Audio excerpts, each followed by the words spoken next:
And so without further ado, we will get going. So the Northwoods Innovation Programme is funded by the Forestry Commission and the Woods Intermanagement Forestry Innovation Fund, but it's aiming to do three things primarily. The first is to kind of demonstrate and share innovative tools to support woodland owners, woodland managers, the forestry sector, manage woodlands.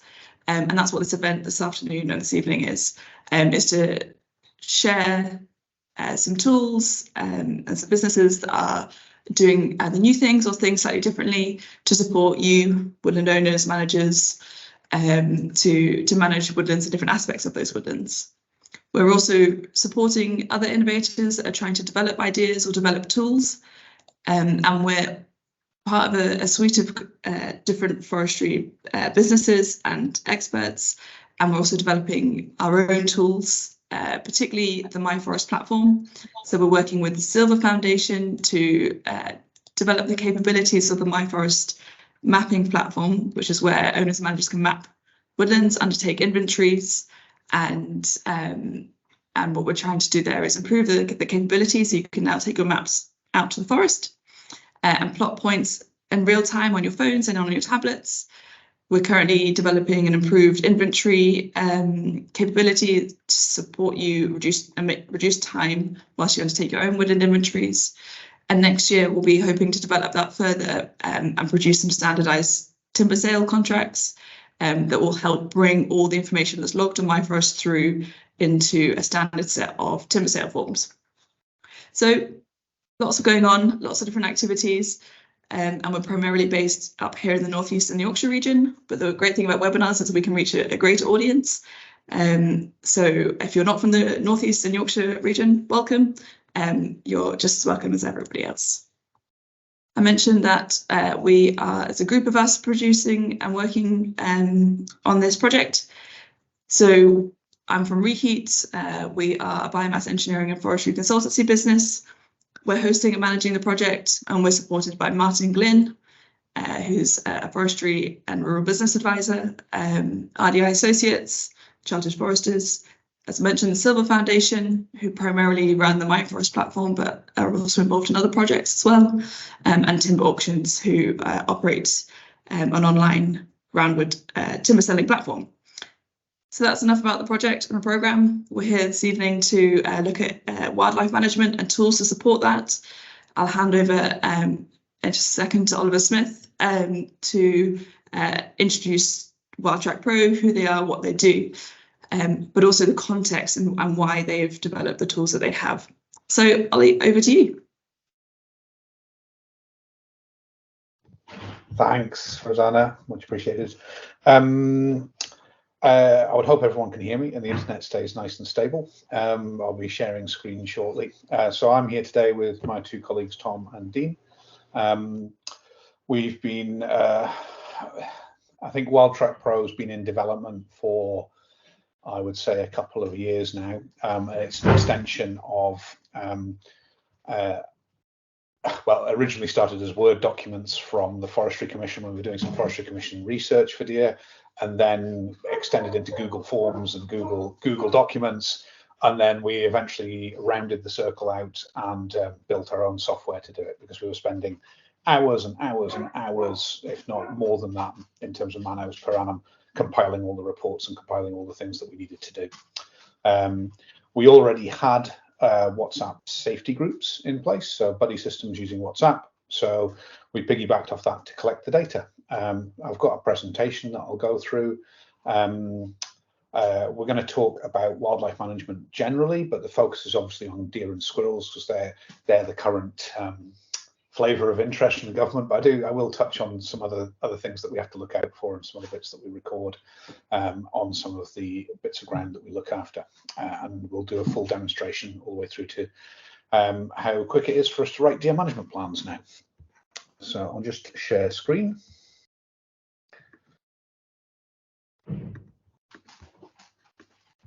And hopefully that doesn't echo into infinity.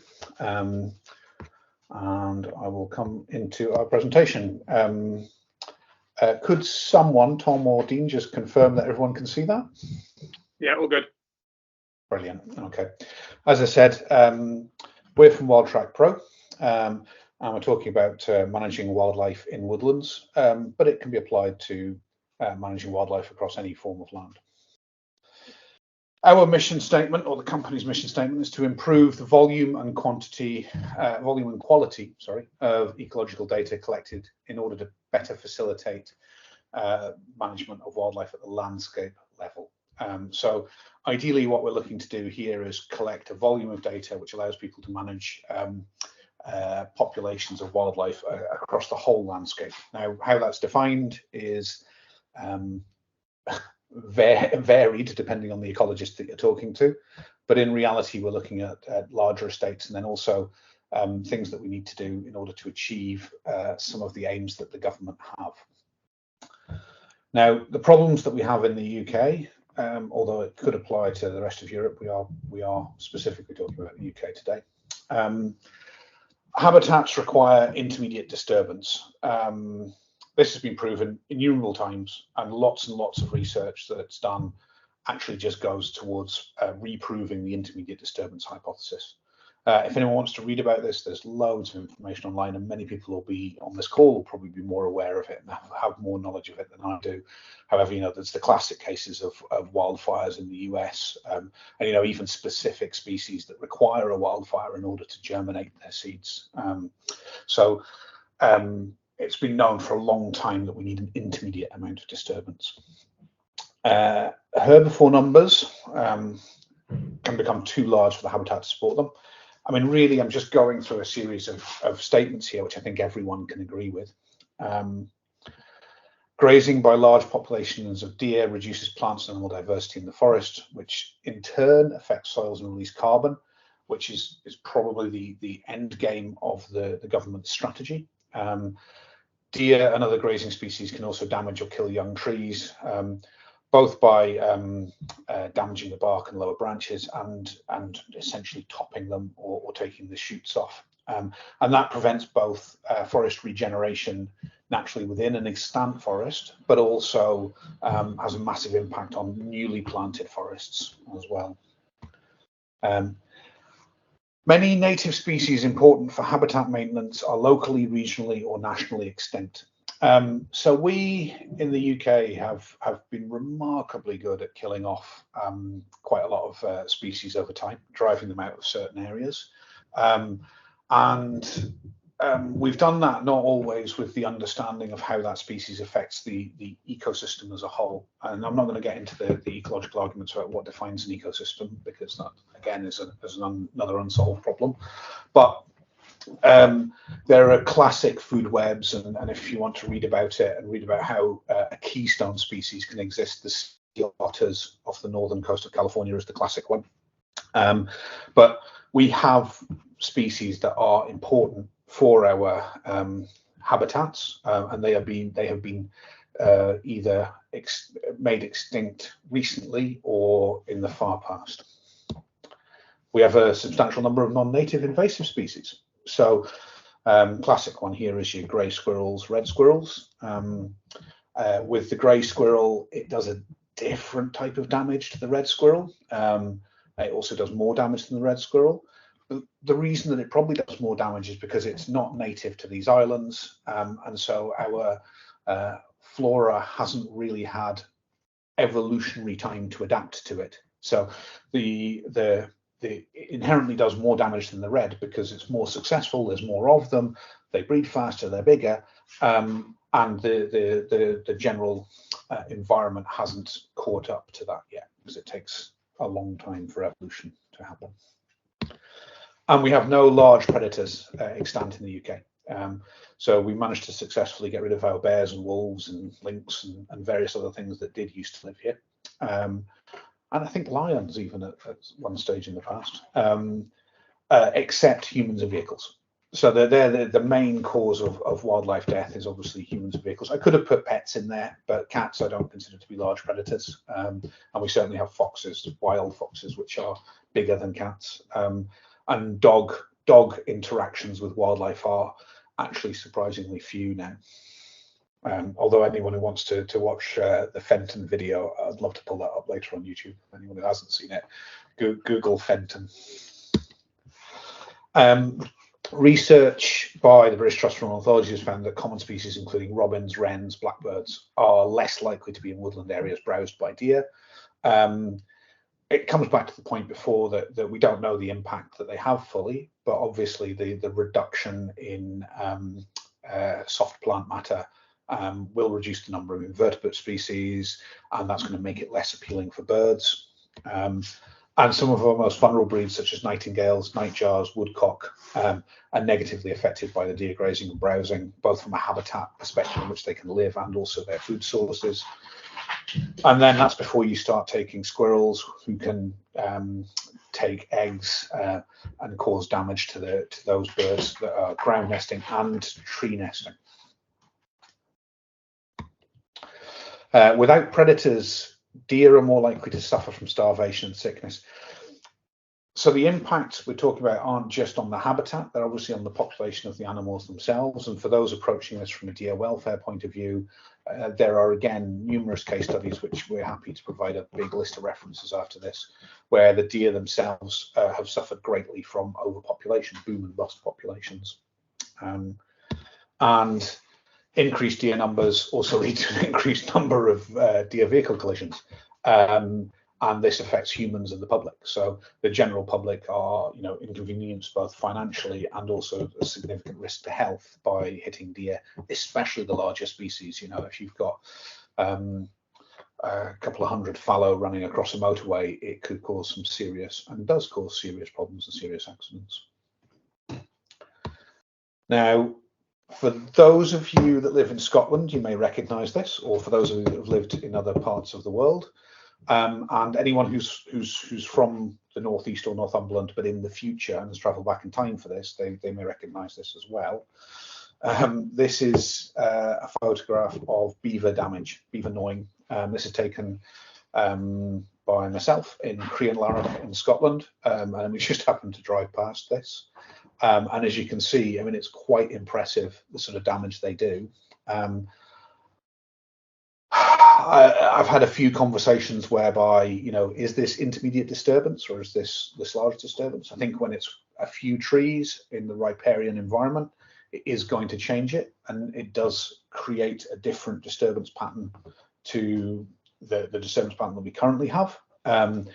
It promotes the growth of different species, so you're looking at binding banks with alder and things like that, and fast-growing species rather than the ash and some of the bigger hardwoods. But it's a constant debate, and that debate around disturbance can only be assessed over time. And I think that if you were looking at this and there's a huge population of beavers that have escaped or developed in the wild, you're going to be looking at some significant problems from beaver damage. And I know we're reintroducing them in a number of different places.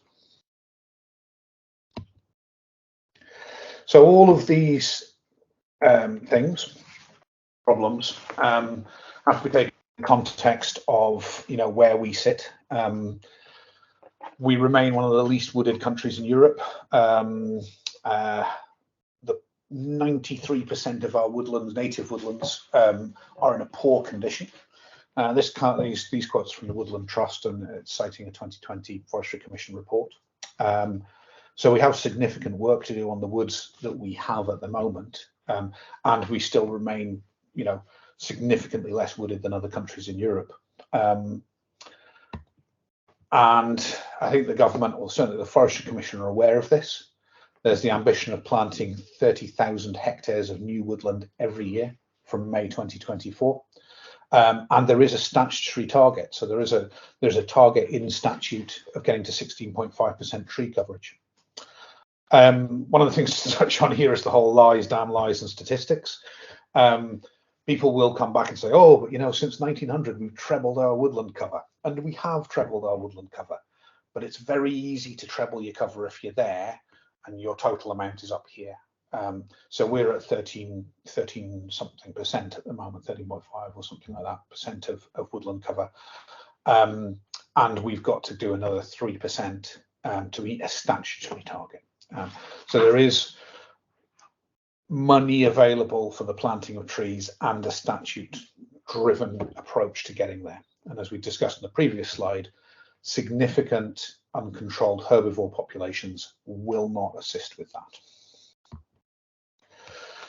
Taking like those kinds of things and some of the other parts of our business, we have these sort of additional mission statements and values. We want to replicate intermediate disturbance of habitats. We want quantitative damage-led assessments. So in order to get intermediate disturbance, we need to look at a measurement of that is based on numbers, not just based on a qualitative, oh, it looks damage. And where populations need to be controlled, we need to mimic natural predation. And that can come in a number of different forms, but fundamentally we're coming back to the fact that we want to get to intermediate disturbance. So to get to intermediate disturbance, we need a natural population at a carrying capacity, which includes natural predators. And whether you go down the route of saying, well, we can introduce natural predators, there's a significant time lag before you're going to get natural predators that are able to actually predate at that level. And further, it's probably, and this is my own personal opinion, not one of the company, not one of anyone, but it's personally completely impractical, and it just couldn't be done. You could not introduce large predators across the UK. It would be a very, very bad experiment to run. Again, I'll caveat that as a personal opinion. So if we're managing these populations and we want to manage the wildlife, we've got a bunch of other problems that come to us.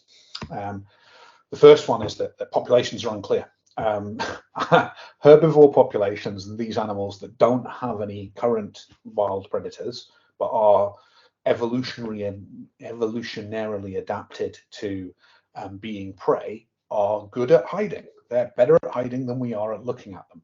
And so our population estimates aren't great. So we don't know how many are there, especially those we can't see or we struggle to see. The UK has a high population density. That should be brackets of humans, but I think that most people involved in herbivore management, or certainly in deer management, would recognise that we have quite a high population of deer as well. We probably have somewhere around about 3 million, with a potential talk about it really should be somewhere closer to 1 million, which is a big difference, and especially with a species that can double its population every year. But when we're talking about humans, it means the land's inaccessible, it's under sporadic ownership. We don't know, you can't just go onto golf courses and things like that and start managing the deer. It takes time, it takes effort, and it also involves interacting with the public significantly.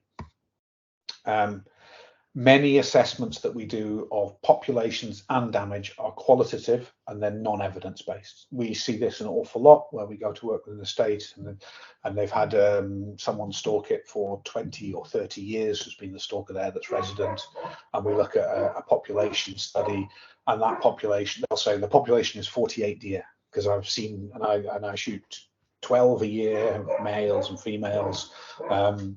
But that's just based on the qualitative, I think we've got 48 deer a year. Damage assessments are, and historically have been in the past, not always, but there has been quite a lot of damage, which is, there's damage there, that there's a lot of deer on here, or there's no damage, it appears they're all right. So we have this sort of historical bias towards qualitative assessments. And the ability to easily log information about this, it hasn't really previously existed because people are remote. Taking a pen and notebook into the field is annoying, and the paper gets mushy, and waterproof notebooks are absolutely rubbish, and anyone who has used them and says they're great, we can discuss that at the end. Computers in the past, taking a computer on site involves buying a tough book, which is much more expensive, and other computers aren't waterproof and all of that sort of stuff. So it hasn't previously existed. And it's ultimately time consuming to write plans for managing these animals, compiling the returns, creating risk assessments, filling out the paperwork. It takes time. And nothing has really allowed us to consolidate this, especially at the landscape level, altogether into one kind of picture. Given for controlling your own data and the mechanism of passing data to other people in the past would have been to either give them paper documents or to send them large files which could reveal a lot of information that people don't necessarily want to give away. And fundamentally, time and money.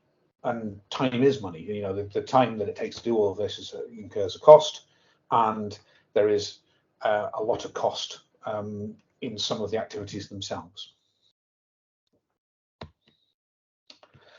Now, the government's launched last year, and many people will be aware of, and many people may not be aware of, the new higher tier grant schemes.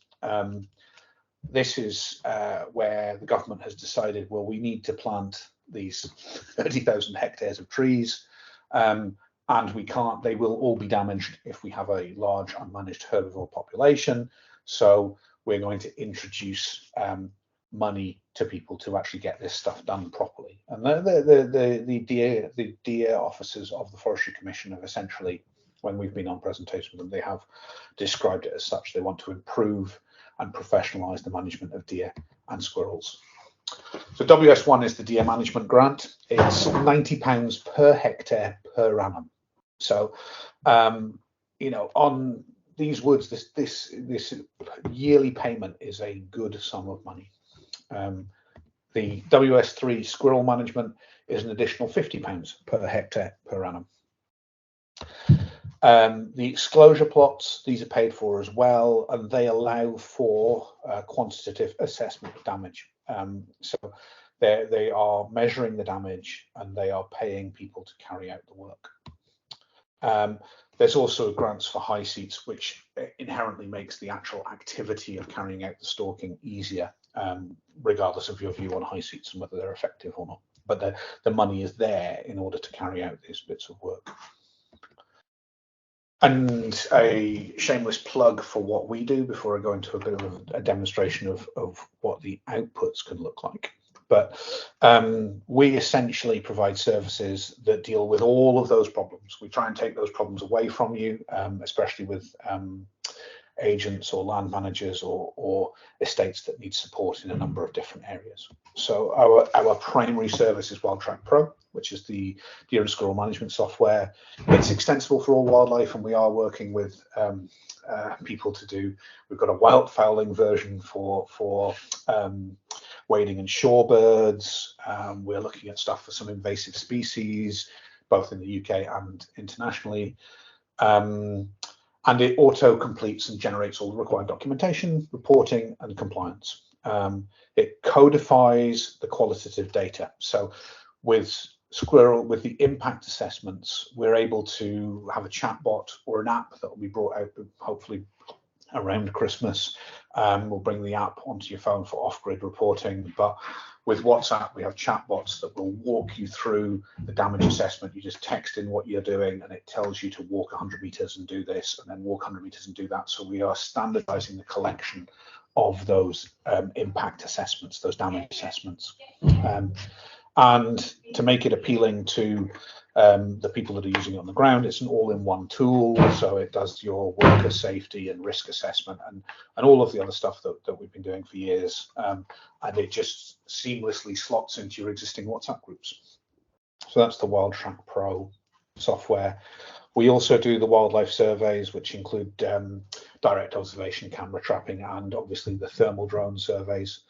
I think after the call, we can circulate some footage of the thermal drone, including things like, we're able to sex deer and certainly tell deer species as we're doing these surveys. They're incredibly powerful bits of technology. Anyone who's stalked and has a thermal will know the difference between having a thermal and not. But imagine the thermal being 100 feet up in the air and able to fly over the top of the cover and see into the cover.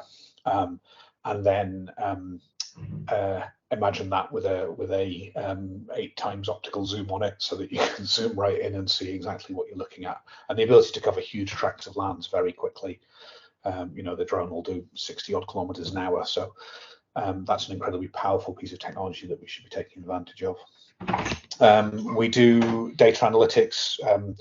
We've done both commercial and academic data analytics in the past. We can help in a number of different ways with that, even down to just simply cleaning your old data and then importing it into WildTrackPro, or getting access to your old data and then tidying that up. We do offer, for those that have stalkers on the ground, or who are interested in managing deer themselves, we do the full suite of training. We're approved witnesses, and we have access to an assessor to deliver the deer stalking qualifications, rifle handling, marksmanship, and obviously, reporting best practice in WildTrackPro. We are bringing out a sensitive site management course shortly, which is about managing deer on the sensitive sites, and now we're taking advantage of our experience of that.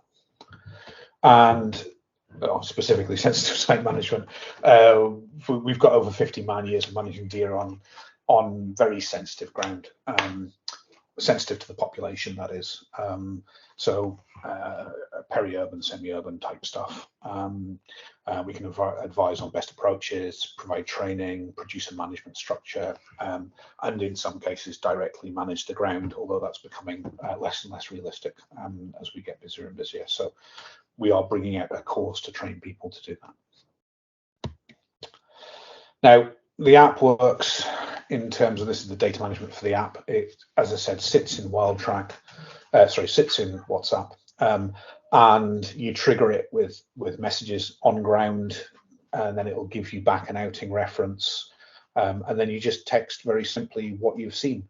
It'll read a number of different formats, so you can do 1 times, or you can say just roebuck or roe doe or fallow buck or whatever it is, and what it'll generate is an outing report, and it pulls that information straight in from WhatsApp, and plots it on maps. It will additionally pull in additional metadata, so wind and weather conditions, etc. You can display this in map view, but it has a number of other reports. You'll see the actual message itself pulling into the top there, the sighting data, and you can see that correlates with the data that we've got in there. You can also obviously record images and pull the images in as well. You just text those into the same kind of place. There's the, again, that'll then also pull in your metadata.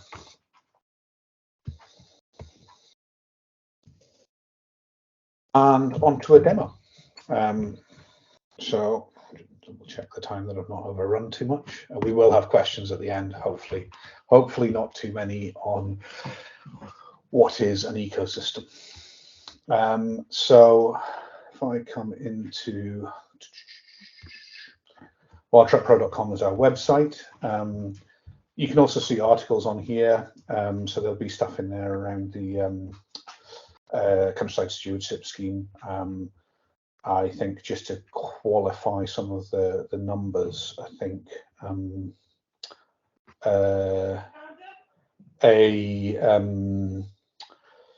illustrative 5-hectare site could see grant income of 1,600 per annum. So that's just a 5-hectare site.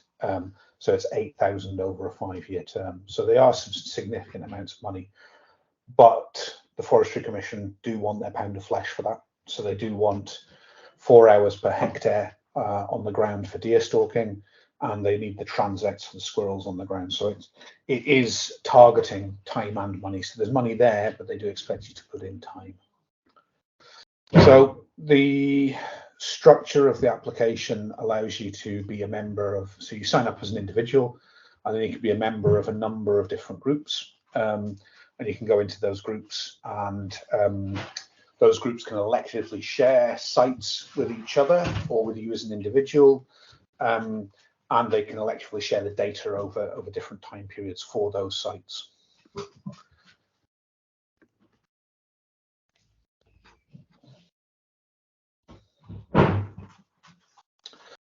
We have a standardized homepage here. This is the way you can see the group. We've obviously got help and instructions in here where you can how to set up a WhatsApp group, logging in, We do unfortunately have the forgotten password inside the password locked area, which we are going to put on the outside. We keep forgetting to do that, but that's something that we will do soon. And you have a menu over here which gives you access to a number of different pages, some of which aren't available on the main screen. But the main screen here is where you would the commonly accessed features. We have sites which, as it loads in, well, this is quite a large group with quite a lot of data. So this loads into the sites that you have. Within here, you can obviously view the sites.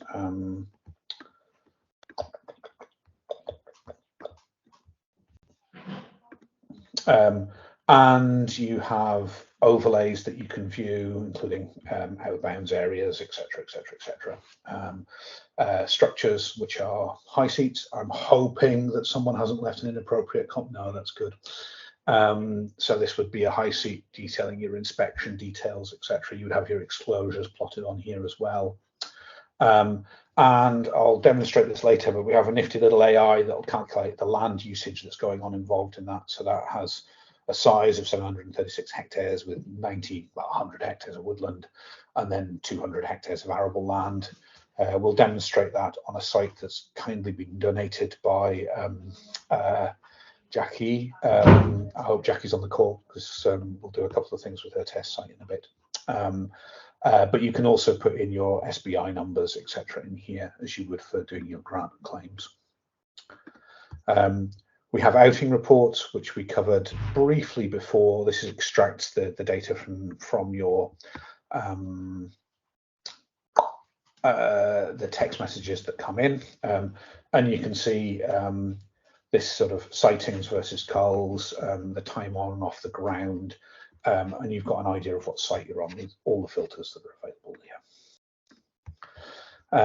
User settings, it's very simple. It's user settings, but it includes putting in your FAC, your qualifications, and once you've set those up as a user, if you're an administrator of a group, which I fortunately am, although this will take a while to load in this group one because it is a big-ish group, you can see your own sites and where they're shared, the groups they're shared with. You can unshare those sites.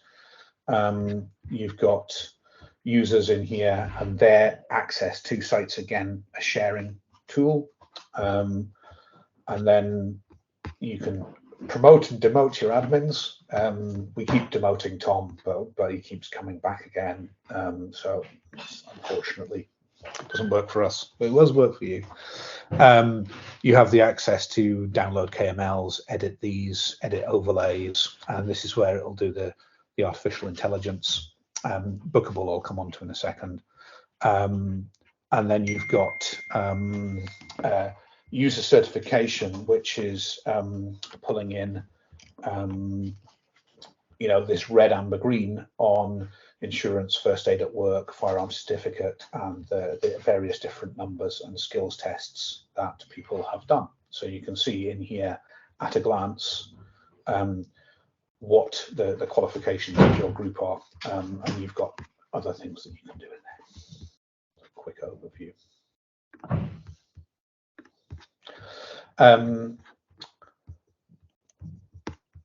The stats page and the map page, I'll cover off text and outing instructions very quickly. So this is just a simple guide to how you do it. General, WildTrackPro only records your relevant information. So you give it a trigger, which is a location, or the words robot, event, or alert, and then it saves the next message. So, and then returns your outing references, as we saw before.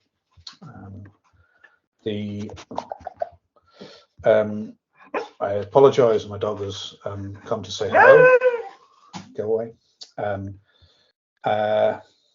Stats is the next page of significance. So in our stats page, you have obviously all the filters that are available in here.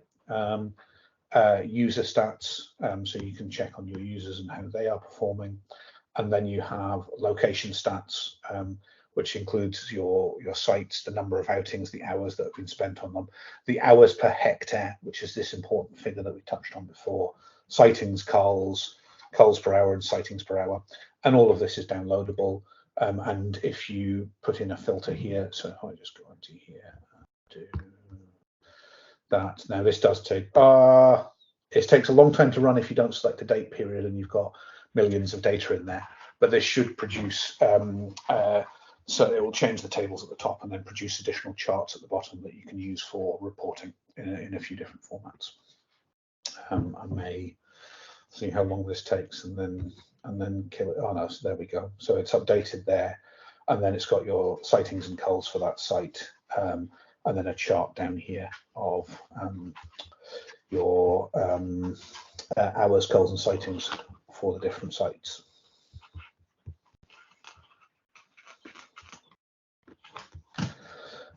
The map operates in a similar kind of way. So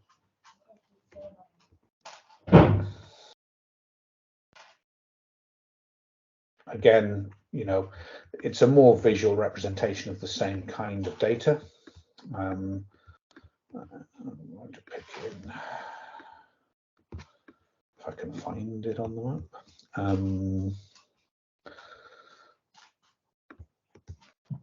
So again, you've got a filter here. You must see a date, select a date range. So I'm just going to go and select the 1st of April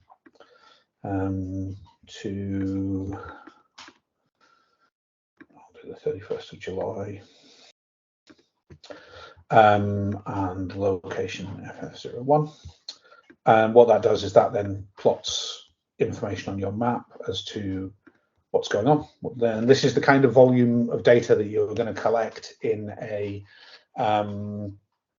well, it's April, May, June, July. Yes, I am counting on my fingers. So in a 4-month period, says the guy who professes to be good with data as he counts on his hand.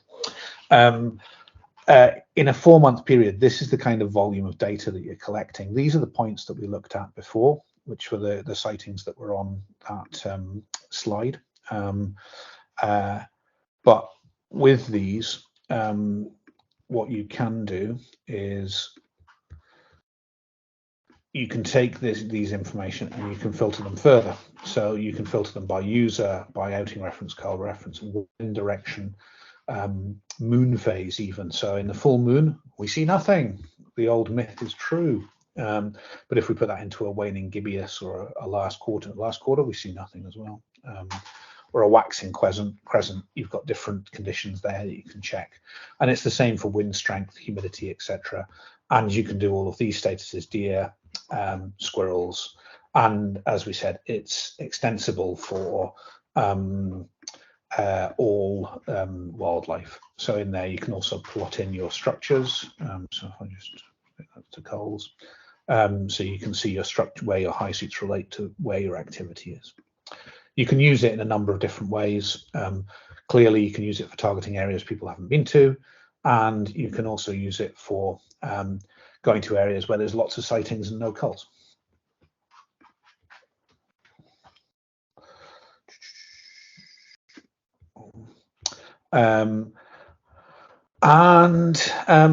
We have the advanced access setting in here as well. We do have other databases. I'll just quickly cover them first before I dump into there, because then I'm going to change groups. But Razor Ticket does exactly what it says on the tin. It asks us to fix something for you. And then we have a booking system here for booking in and out of sites, or even high seats or structures or overlays. So you can subdivide ground and you can use that as a calendar to book different activities. But if I come back to advanced, this is the advanced statistics page. And for those of you that have looked at the website and looked at the different memberships, this is the key driving difference between a basic user and a more advanced user, is the access to this page here. At the top, these are the different types of documents and plans that you can generate from here. In here, you have a more advanced version of the statistics page. So you can do something like time on a rolling basis. We'll do that 6 weeks. Coal sightings, hours, calls per hour, hours per sighting, sightings per hour. All of those different fields are available to select from. And then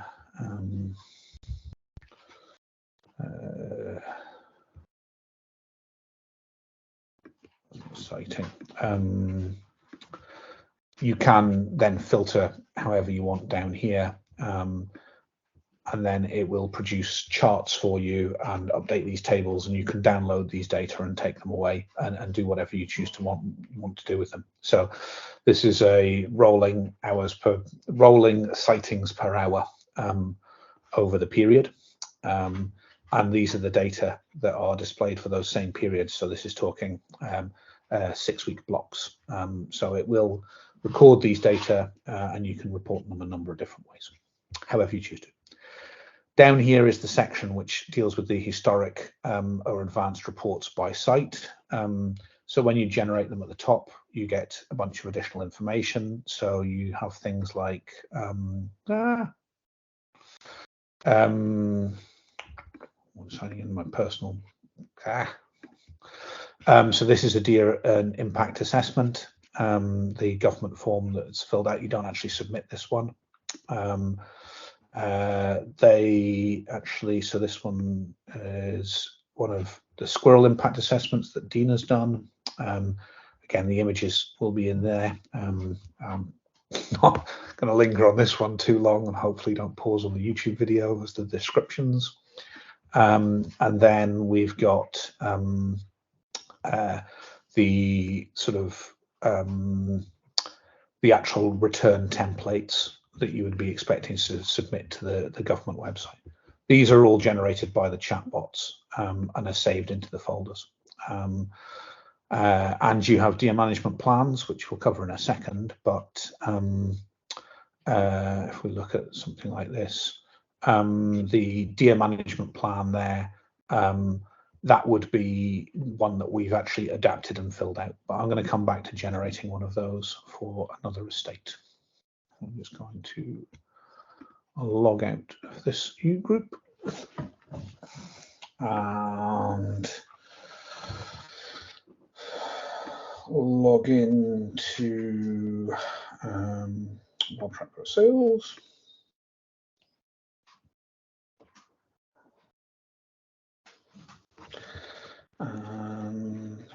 Into, well, firstly, I'm going to log into sites here because otherwise I won't be able to do it. So we have the estate, which has probably been donated by Jackie. So I can display the data. So this is an estate around the Richmond area. I'm at least showing this just so that you can get an idea. In here, we can generate site data, and this will whiz away, and the AI will come back. We're lucky in that there's limited data in the sales group, so these reports don't take too long. I would say if you have data in there, then some of these do take longer, as you saw in the GDMG one, just on running those statistics reports. So don't phone us up if it's a circle of death for a bit. But what that's done is that's actually calculated the size, the woodland, and the arable land. Now, I was looking through before, and these are just the features that we. So it's true that it does have water features, and then it's 1,200 hectares and 282 hectares of woodland and 165 hectares of arable. We also have shrubland, another grassland, and a few other descriptors that it breaks out. So it will split out, and building coverage, etc. as well. So there's a bunch of other stuff that it can do with that AI there. Now, if I go to advanced, come on.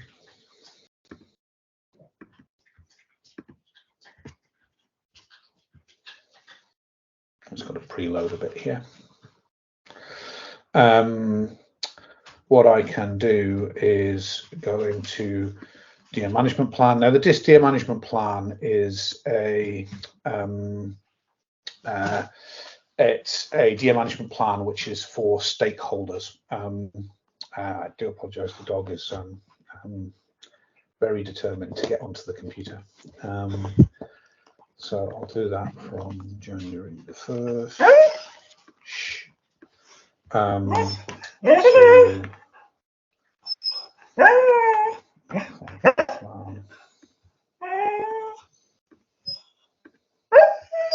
And there's no existing data for this site, so it should be relatively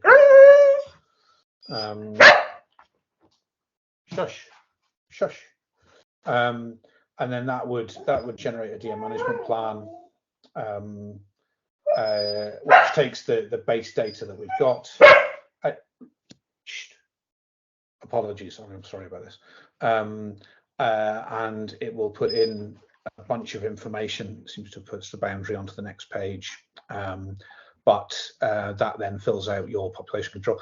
It has some vagaries, the AI that we work with this. If you've got major roads going through it, it's very, very keen on traffic calming measures. You do have to read through this, but it gives you a very good framework with which to start. So it's done the legwork of pulling the information all together and then producing a plan that you can edit in here. So that is the end of the demonstration, but I will come on to the end of my presentation and then go on mute so that I can shut the dog up. So yeah, our services, just to recap, obviously we do deliver WildTrackPro as the software you just looked at. We do wildlife surveys, data analytics, training, and sensitive site management. And if you want a more detailed demonstration of any of this, or just some general advice or a friendly chat, feel free to reach out to us, and Northwoods will undoubtedly share our contact details after this. Thank you for your time, and I am only 5 minutes over, which is legendary for me. I'm usually miles over, so I shall hand back to Rosanna, and hopefully she can then lead any Q&A.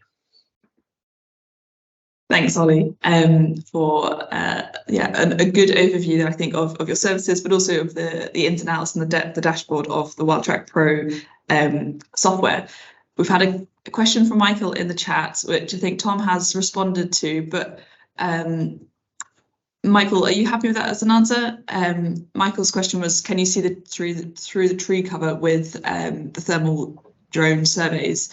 And I just wondered whether someone could answer that from the WildTrackPro team just quickly. I'm on mute. So the short answer is it depends on how much tree cover there is. Yes, you can. The thermal does go through in the same way that a handheld thermal will see through a limited amount of cover.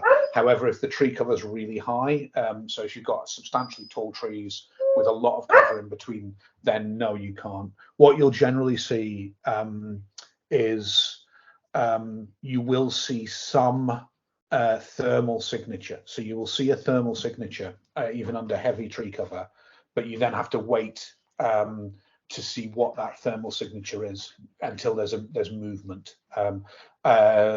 With the deer species and even the bigger deer species, they're normally not quite big enough to be completely hidden by a tree. I know that you get big oak trees and things like that with big broad canopy spreads, but in a woodland, they tend to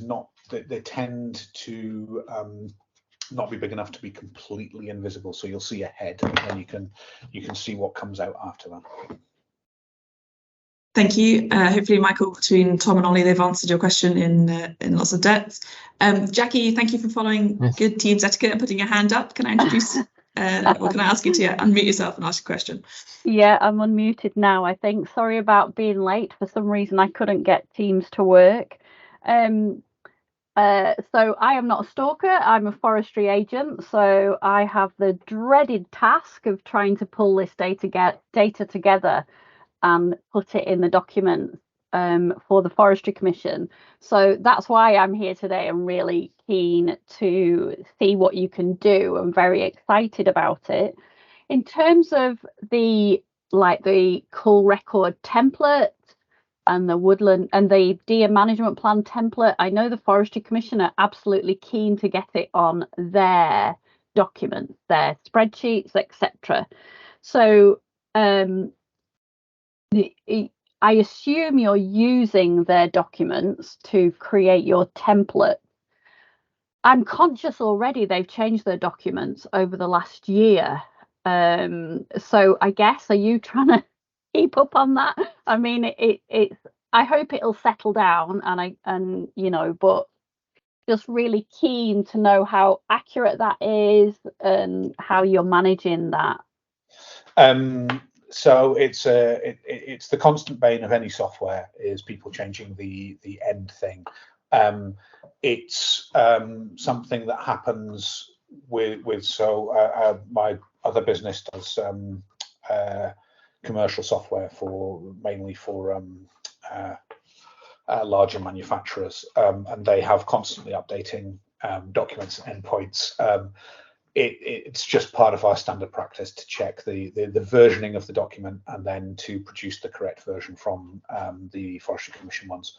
With the Forestry Commission, it's both easier and harder in that they tend to do everything in Microsoft Office documents, which is a little bit they're a little bit malleable. But what we do is we'll then transition those to an HTML version, and then we fill out that HTML version. We just keep on top of the version control. So it's just something we need to unfortunately bear with and stick with them on doing. So yeah, we are working. We do talk to them frequently, and we do talk to other people, and we're hoping to work more closely with Silver and having access to those documents direct as they get published. But that's all work that's in the pipeline for next year. Yeah, okay, thank you.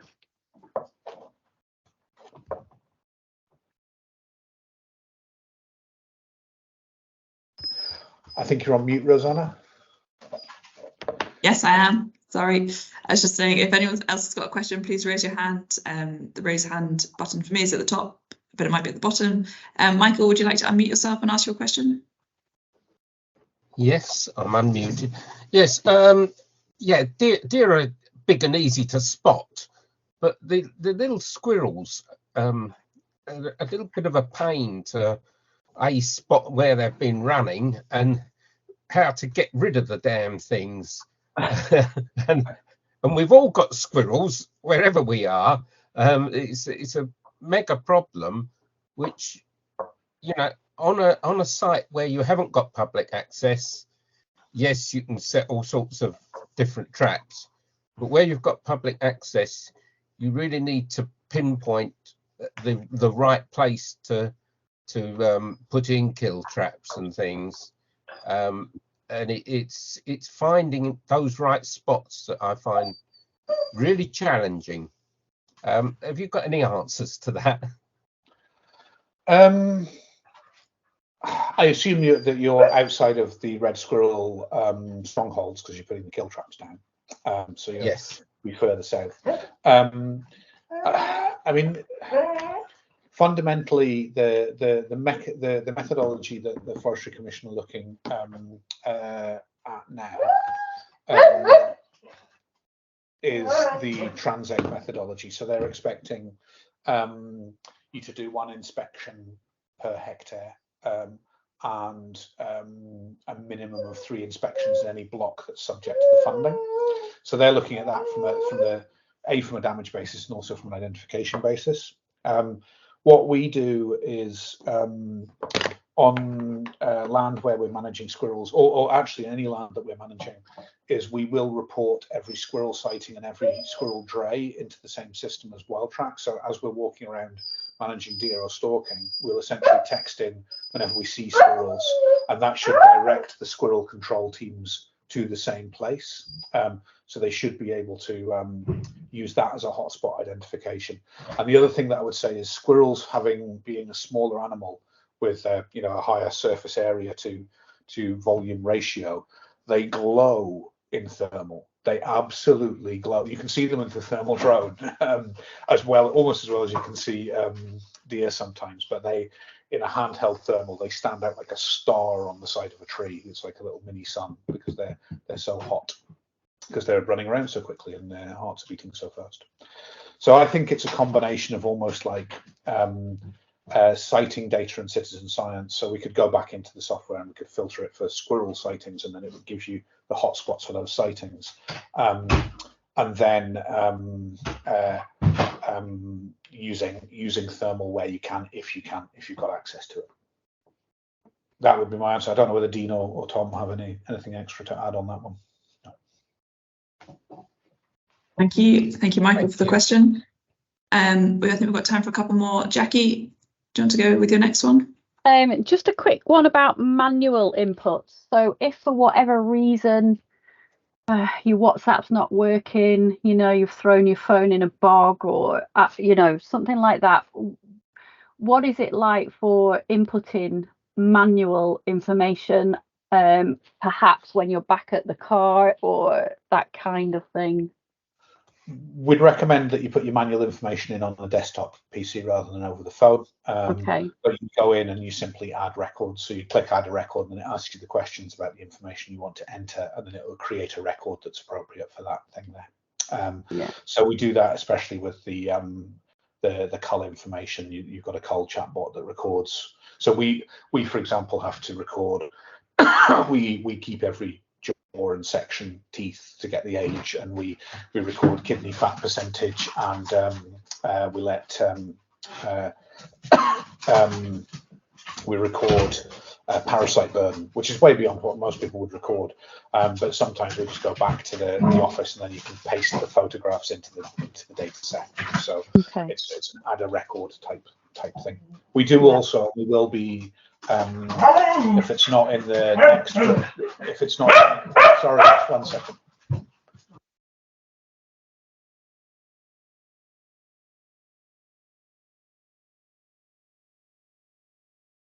It's always really good to know that somebody else's dog is more badly behaved than your own, isn't it? Oh, did you hear that, Ollie? I thought you were on mute. It's dogs and children. Dogs and children. Oh, fantastic. Sorry, I got completely distracted then. Parasite. Yes. Parasite, but yeah. So adding records. We will, if it's not in the next version, as in the next one in the next 2 weeks, the version after that, you should be able to import data from a spreadsheet. So you'll have a spreadsheet format, and then you can just click import from that. I know that we had import KMLs, which was working and not working, and then it's not been released quite yet, but it's there on the. And a little bit of me thinks, you know, it could take a few months to bed in with different stalkers, different people doing habitat impact assessments. You know, there's a lot going on and a lot of information, isn't there, from different people, particularly Robin. I can see you're there. Lots of people giving you information. Absolutely. There is, but I think there is. You'd be surprised at how quick some people pick it up. So we've got a keeper on an estate that we took over specifically for WS1 and WS3. And he was terrified. He was absolutely like, I just can't, there's no way, I just can't do it. And I think he required 3 or 4 messages to correct what he was doing, 3 or 4 text messages to say, oh no, put that bit first. And now he's sending in messages every day, and they're just flying in. I think the simpler data collection, the simpler it is for people that aren't the stalkers or the people that need the data for reporting. I think that they find it much easier because it is designed around people just being able to quickly text the information in. Yeah, great. No, it sounds good. Thank you. We'll go for Kevin, and then if everyone's okay, just stay on for a few more minutes. We'll finish with Robin's question. So Kevin, do you want to unmute yourself and ask your question? Oh yes. Hello. Can we have a demo of the system on our own phones before you sort of commit to having 12 months of it? Did you catch that, Ollie? I didn't I can repeat that. A demo, sorry. So Kevin's asking if they can have, say, an individual demo and go through it on their own phones with yourselves to look at the capabilities a bit further before subscribing. Yes, yeah, of course, absolutely. Just drop a message in. Either, I think the website has phone numbers and/or there's an email address there, and just request it, and we're more than happy to do that. Great. And we'll also send out the details afterwards, Kevin, just in case, just for ease. I have to say, I thought I had a really productive 10 minutes, and I tried it by myself at my desk. Thought I'd had a great afternoon, so I'd highly recommend an individual demo. Robin, do you want to go ahead with your question? Yeah, Ollie, just a quick one about manual uploads, and I think Jackie may have touched on it, but remember the old traditional DI ladder sheet with all the information on. I personally like that information, and obviously we keep that information and refer to it quite a lot of the time. Would there be a facility to upload that level of detail of species, sex, embryo, milk, abnormalities, antler size, etc., onto the WildTrackPro system? Yeah, we didn't go into the page because it was a webinar, but there's a page there. I said, on the menu on the side, there's a page there called Culls, and that's based off that sheet. So it's not exactly the same, but it's very, very similar, and it's got what we also do is add the photographic evidence in there. That's what I was touching on before. So above and beyond the points you've got, we've also got kidney fat percentage, which revolves around taking a photo of the kidneys, fat, and then we've got the parasite burden, which is the groin area or any lungworm or etc. etc. But yeah, that is the Culls page is essentially that page. Yeah, great. Thank you very much, Robin. Thank you all for coming this evening. We are running at 6:05, so I think we'll wrap up there. If you do have any other questions in the meantime, get in touch with WildTrackPro directly, email us and we can pass them on. I appreciate there was a lot to cover today. The tool is, very adaptable and has a lot of different nuances to it. So I'm sure you'll think of questions perhaps when you are eating your tea tonight or, tomorrow morning and that sort of thing. So I'd really encourage reaching out. Thank you also to WildTrackPro for coming and sharing your tool, your knowledge, and spending an hour with us this evening. We do have some more webinars from Northwoods coming up in the next couple of weeks.